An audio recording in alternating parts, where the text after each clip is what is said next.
Hello everyone, है I am back with video lecture. और आज हमने जिस टॉपिक पर डिस्कस करना है हमारे पास है केस सिनेरियो। ठीक है, ये मेजरली केस सिनेरियो ये है कि हमारे पास एक पेशेंट था जो लॉन्ग ट्रैवल के बाद हमारे पास प्रेजेंट हुआ था और उसका मेजर जो इशू हमारे पास मेजर कंप्लेन आई थी वो सडन ऑनसेट थी हमारे पास शॉर्टनेस ऑफ ब्रेथ और चेस्ट पेन की। ठीक है, मतलब जैसे उसकी लॉन्ग फ्लाइट खत्म हुई तो थोड़े टाइम के बाद उसने कहा कि मुझे ऑनसेट हुआ है चेस्ट पेन का और डिज्निया का सडनली। ठीक है, मतलब कोई बैक साइड पे उसकी कोई बैक पैथोलॉजी नहीं थी, कोई प्रीवियस हिस्ट्री नहीं थी, सिर्फ सडनली आपके पास जो था ना ऑनसेट हुआ है चेस्ट पेन और डिज्निया का। ठीक है, सो मेजरली यहाँ पे हमारे पास ना, क्योंकि लॉन्ग ट्रैवल डिस्कस करें ना, तो मेजर हमारे पास बात आ रही थी कि हाँ हो सकती है पॉसिबिलिटी कि पल्मोनरी एम्बोलिज्म हो। ठीक है, सो पल्मोनरी एम्बोलिज्म की तरफ जाने से पहले हमने कहा कि हम पहले कुछ चीजें जो है वो चेक करते हैं। जैसे फिजिकल एग्जामिनेशन की फाइंडिंग्स हमने की, हमने देखा तो हार्ट रेट भी ज्यादा आ रहा था और रेस्पिरेटरी रेट भी ज्यादा आ रहा था। ठीक है,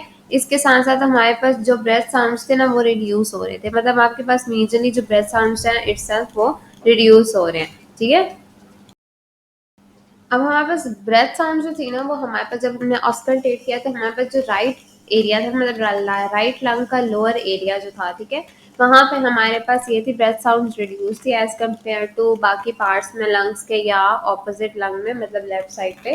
तो मतलब उनके कंपैरिजन जो हमारे पास राइट साइड थी ना उसकी जो लोअर लंग था उसमें हमारे पास ब्रेथ साउंड्स कम आ रही थी। ठीक है, तो आप ये समझ लो कि लाइक हमारे पास ब्रेथ साउंड्स कम थी राइट साइड पे। ठीक है, मेजरली लोअर एरिया पे। क्यों? क्योंकि उसका मेजर सजेशन ये था कि हमारे पास फ्लूइड की एक्यूमुलेशन हो सकती है। ठीक है, फ्लूइड एक्यूमुलेशन कहाँ हो सकती है? प्लूरल कैविटी में या प्लूरल स्पेस में, जिसकी मेजर वजह जो हम मेजर वहां पे डायग्नोसिस निकाल रहे थे वो प्लूरल एफ्यूजन का है। ठीक है, सो मेजरली हमारे पास pleural effusion itself pulmonary embolism को सजेस्ट कर रही थी। तो हमने चेस्ट अल्ट्रासाउंड की तरफ गए तो हमने फ्लूइड की कलेक्शन देखी राइट लंग में। ठीक है, तो हमारे पास काफी हद तक हमें लग रहा था कि हाँ हो सकता है पल्मोनरी एम्बोलिज्म। पहले हम सजेस्ट कर रहे थे, फिर हमने चीजों को जब सारा फाइंड आउट किया तो हमारे पास यहाँ पे प्रॉपर सस्पेक्ट आ रहा था कि पल्मोनरी एम्बोलिज्म हो सकता है, क्योंकि हमारे पास प्लूरल एफ्यूजन आ रही थी। ठीक है, अब जब हमने डी डायमर टेस्ट किया ना, डी डायमर के लेवल हम बेसिकली चेक करते हैं, तो हमारे पास हम चेक कर होते हैं मेजर, मतलब आप ये कह सकते हो कि ब्लड क्लॉट की फॉर्मेशन के, मतलब एक ब्लड क्लॉट का जो मेजर मार्कर है ना डी डायमर है। तो हम ब्लड टेस्ट में हम बेसिकली चेक करते हैं कि डी डायमर के लेवल्स इंक्रीज तो नहीं हो गए। यहाँ पे ब्लड की जो अपनी क्लॉटिंग मैकेनिज्म है वो उसमें डी डायमर का लेवल ज्यादा बढ़ तो नहीं गया। तो हम बेसिकली जब एलिवेशन देखी हमने, हमारे लिए मेजर सजेशन या हमारे पास पॉसिबिलिटी यही थी कि हमारे पास पल्मोनरी एम्बोलिज्म है, मतलब मेजर डायग्नोसिस जो था वो यही आ रहा था। ठीक है, आफ्टर दैट हमने क्या किया कि हमने एक लाइक पल्मोनरी एम्बोलिज्म की आपको मैं बताती हूँ कि प्लूरल एफ्यूजन से कैसे रिलेट है और किस तरह से। ठीक है, सो अब मैं आपको बताती हूँ क्या कैसे होता है इसका पूरा मैकेनिज्म। इसकी बैक साइड पे अगर मैं जाती हूँ ना तो मेरे पास डीवीटी भी होता है। ठीक है, सबसे पहले पेशेंट क्या था? लॉन्ग फ्लाइट में बैठा हुआ था। ठीक है, फ्लाइट में बैठा आप 8 से 12 घंटे अगर वो लगातार बैठा हुआ है, हो सकता है क्योंकि कुछ लोग ऐसे होते हैं जो बिल्कुल मूव नहीं करते। समटाइम्स कुछ तो ऐसे होते हैं ना जो लाइक अपने जगह से उठ के थोड़ा सा इधर मूव किया, अपनी मूवमेंट्स की। कुछ होते हैं बस कहते हैं हम फ्लाइट में बस गुजारा करते हैं। फिर 8 से 10 घंटे की, मतलब आप देखो लंदन की फ्लाइट हो या आपकी हो, तो आपकी क्या होती है 8 से 10 घंटे की इतनी लाइक स्ट्रेसफुल फ्लाइट में आप बैठे हुए हो लगातार, आपकी टांगें जो है वो बिल्कुल लाइक मूव नहीं करी, आपकी लेग्स मूव नहीं की। ठीक है, तो उस केस में क्या हुआ कि अब जब मूव नहीं की आपकी लेग्स तो हमारे पास क्या था कि मेजरली हमारे पास ये मैकेनिज्म था कि हमारे पास बॉडी का इटसेल्फ कहीं ना कहीं क्लॉटिंग मैकेनिज्म स्टार्ट हो जाएगा, मतलब थ्रोम्बस फॉर्मेशन वीन्स में हो जाएगी due to long prolonged immobility. ठीक है, मतलब बहुत ज्यादा टाइम के लिए हमारे पास इमोबाइल रहा पेशेंट, तो ये केस था। ठीक है, सो हमारे पास डीवीटी डेवलप हो गया उस केस में। अब क्या हुआ कि इट्स सेल्फ जब डीवीटी हुआ तो ज्यादातर लोगों में तो डीवीटी जो होता है ना वो डायरेक्टली एम्बुलेंस में कन्वर्ट नहीं होता, पर ये थोड़ा केस ऐसा था कि इसमें वो एम्बुलेंस में कन्वर्ट हो गया, मतलब वहां से टूटा थ्रोम्बस, जहां पे बना थ्रोम्बस बना। ठीक है, लेग्स में लेग से टूटा और वो ऊपर की तरफ आया और उसने क्या किया लंग्स में गया और लंग्स में बेसिकली पल्मोनरी आर्टरी को टारगेट किया और वहां पे क्या कॉज की पल्मोनरी एम्बोलिज्म। ठीक है, सो इनिशियली हमारे पास ब्लड स्ट्रीम में ट्रेवल किया उस क्लॉट ने और वो क्लॉट जाके एट द एंड उसने ब्लॉकेज कहाँ पे की? पल्मोनरी आर्टरी में, और यहाँ पे उसने कॉज कर दिया पल्मोनरी एम्बोलिज्म। ठीक है, अब इसने क्या किया, जहाँ पे पल्मोनरी एम्बोलिज्म हुआ वहां पे ब्लड फ्लो कम हो गया, लंग का डैमेज स्टार्ट हो गया, फ्लूइड बिल्डअप होना शुरू हो गया, कहाँ पे, प्लूरल स्पेस में। अब इसके बैक मैकेनिज्म ये है कि लाइक हमारे पास प्रॉपरली जब हमारे पास आउटफ्लो इनफ्लो प्रॉपर नहीं रहता ना लंग्स का, तो उस केस में फ्लूइड की बिल्डअप होना, फ्लूइड एक्यूमुलेशन स्टार्ट हो जाती है आपके पास प्लूरल स्पेस में। और ये हमारे पास क्या कहते हैं, प्लूरल स्पेस में जब हमारे पास ज्यादा होती है ना, तो हमारे पास शॉर्टनेस ऑफ ब्रेथ भी आती है और चेस्ट पेन और अदर सिम्टम्स भी आते हैं, बेसिकली प्लूरल एफ्यूजन की वजह से। मेजर ये जो सिम्टम्स आपको ब्रेथ की शो हो रहे हैं, ब्रेथलेसनेस हो रही है, जैसे शॉर्टनेस ऑफ ब्रेथ है या चेस्ट पेन है या अदर सिम्टम्स आ रहे हैं, वो मेजरली आपके पास क्यों आ रहे हैं, क्योंकि आपके पास प्लूरल स्पेस में हमारे पास फ्लूइड एक्यूमुलेट हो गया है, ठीक है। अब हमारे पास इसकी दो तरह से मैनेजमेंट देखते हैं, मेडिकल और फिजिकल थेरेपी, जो हम दोनों देखते हैं, ठीक है। सो मेजरली मेडिकल मैनेजमेंट में ना एंटीकोagulation थेरेपी यूज होती है जब आपने फर्दर क्लॉटिंग मैकेनिज्म को प्रिवेंट करना होता है, ठीक है। सो मेजरली हेपरिन या वारफेरिन हम बेसिकली यूज करके ना क्लॉट को फॉर्मेशन को प्रिवेंट करते हैं, ठीक है। फिर उसके बाद क्या होता है, थ्रोम्बोलिटिक एजेंट्स यूज किए जाते हैं। ये मतलब अगर देखो उसने इतना मैसिव डिस्ट्रक्शन कॉज कर दिया है हमारे पास आपकी बॉडी में, तो अब हमने क्या करना है, उस क्लॉट को डिसॉल्व करना ही करना है, ठीक है। तो हमारे पे जो एग्जिस्टिंग क्लॉट्स होते हैं, एक तो नहीं होगा, समटाइम्स ऐसे होते हैं ज्यादा होते हैं, तो आपने थ्रोम्बोलिटिक एजेंट्स दे के उनको क्या करना होता है, डिसॉल्व करना होता है, मतलब वो अपनी लिक्विड फॉर्म में आ जाए, ठीक है, मतलब क्लॉट्स में ना रहे, ठीक है। सो मेजरली थ्रोम्बोलिटिक एजेंट्स का ये काम होता है कि हमारे पास हीमोडायनामिक इंस्टेबिलिटी जो कॉज हो चुकी है उसको कम करें, और ये मेडिकेशन बेसिकली डिसॉल्व करने के लिए यूज होती है क्लॉट्स को, ठीक है। फिर हमारे पास एक और क्या प्रोसेस था, थ्रोम्बोसिंथेसिस का, जो हमने लास्ट लेक्चर में भी डिस्कस किया था, जब हमारे पास लास्ट केस सिनेरियो हम डिस्कस करे थे, बहुत डिटेल में मैंने आपको बताया था कि प्लूरल टैब लगती है हमारे पास, या तो आप सिरिंज के थ्रू आप बेसिकली प्लूरल फ्लूइड को बाहर निकाल लेते हो, क्योंकि एक्सेस हो गया, इतना ज्यादा शॉर्टनेस ऑफ ब्रेथ हो गया कि अब आपको निकालना ही निकालना है, वरना पेशेंट की कंडीशन ज्यादा खराब हो सकती है, ठीक है। रिस्पिरेटरी रेट गिरेगा, ब्रेथ रेट गिरेगा, तो हमारे पास बेसिकली ये हमने लंग्स की कैपेसिटी को इम्प्रूव करने के लिए बेसिकली प्लूरल एफ्यूजन में जब लार्ज अमाउंट में होगी ना, तो हमने अब कॉम्प्रोमाइज ब्रीदिंग हो रही है, तो हमने उसके प्रेशर को रिलीव करने के लिए थ्रोम्बोसिंथेसिस का प्रोसेस परफॉर्म कराना होता है। हम सिरिंज इंसर्ट करते हैं स्पेसिफिक एरिया पे, और वहां से हम बेसिकली क्या करते हैं, एक्सट्रैक्ट आउट कर लेते हैं आपके पास प्लूरल फ्लूइड को, ठीक है।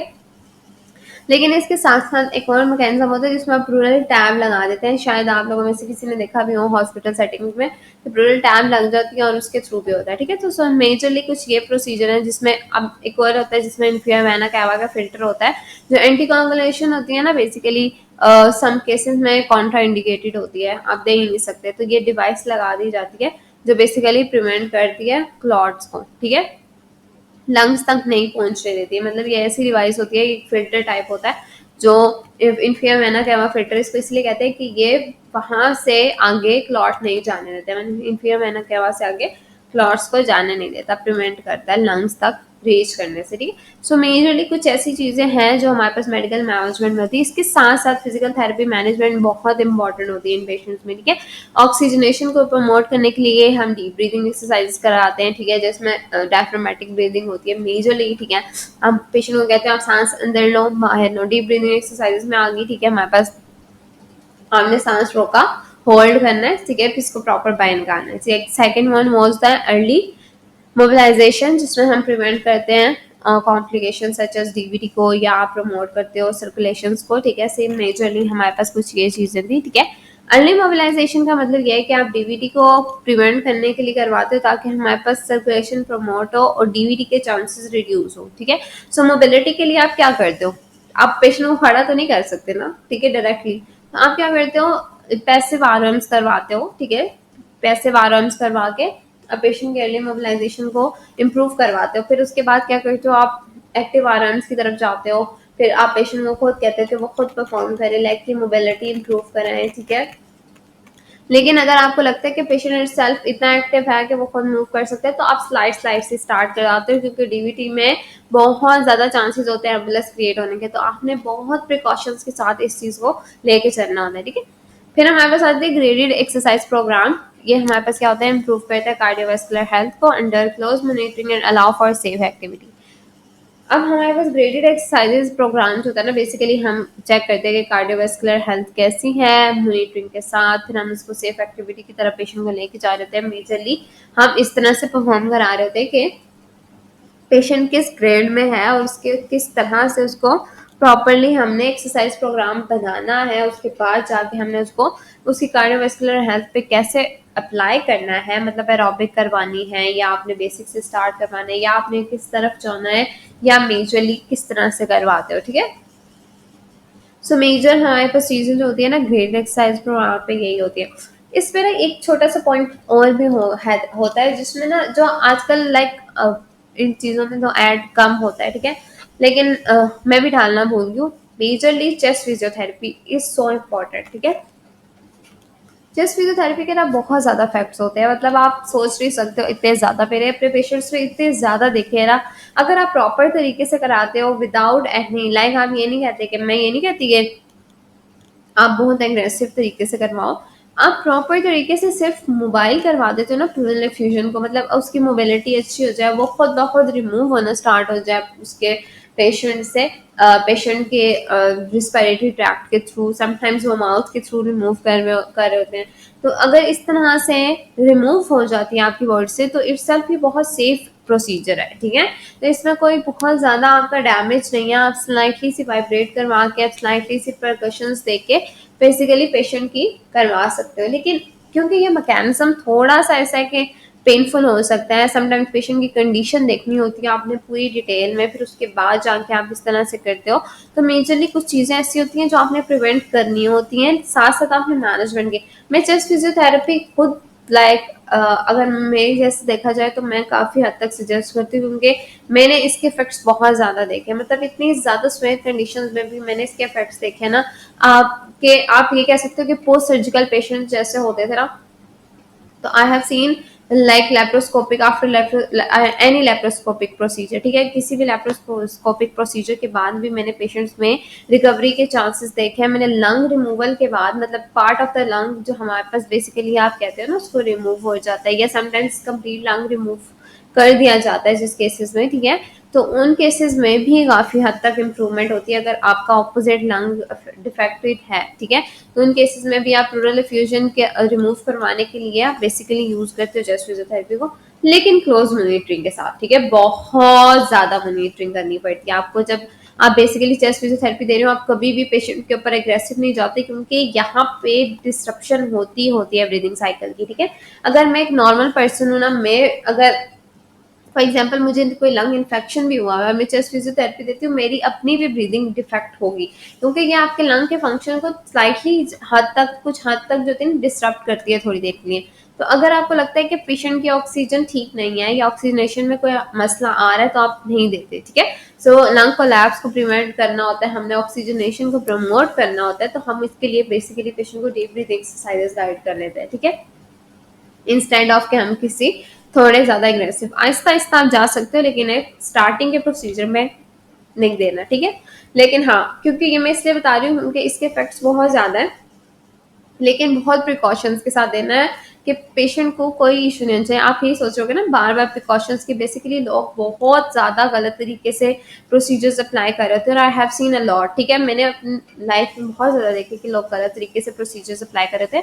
तो आपने बेसिकली पेशेंट को बहुत केयरफुली मॉनिटर करने के बाद आपने फिजिकल थेरेपी ट्रीटमेंट देना है किसी भी केस में। ठीक है, और मेजरली जब आपके पास सीरियस कंडीशन के केसेस होते हैं तो आपने बहुत आराम से, बहुत पुरसुकून तरीके से आपने देना है। आपने देखना है कि बेसिकली चेस्ट फिजियोथेरेपी कब देनी है। अगर हमारे पास बेसिकली सीसीयू में पेशेंट है, आईसीयू में पेशेंट है, तो हमने उसकी कैसे देनी है, सर्जिकल यूनिट्स में पेशेंट्स हैं तो कैसे देनी है। आपने हर चीज को सेफ एक्टिविटी के थ्रू लेके जाना होता है। ठीक है, इसके बाद आपके पास एजुकेट करते हो आप ब्रीदिंग कंट्रोल को, मतलब रिलैक्सेशन टेक्निक्स को आप हेल्प करते हो मैनेज करने में, एंजाइटी रिलेटेड डिस्निया को आप उसको गाइड करोगे, बेसिकली रिलैक्सेशन टेक्निक्स के थ्रू आप रिलैक्स करो, एंजाइटी रिलीज करो।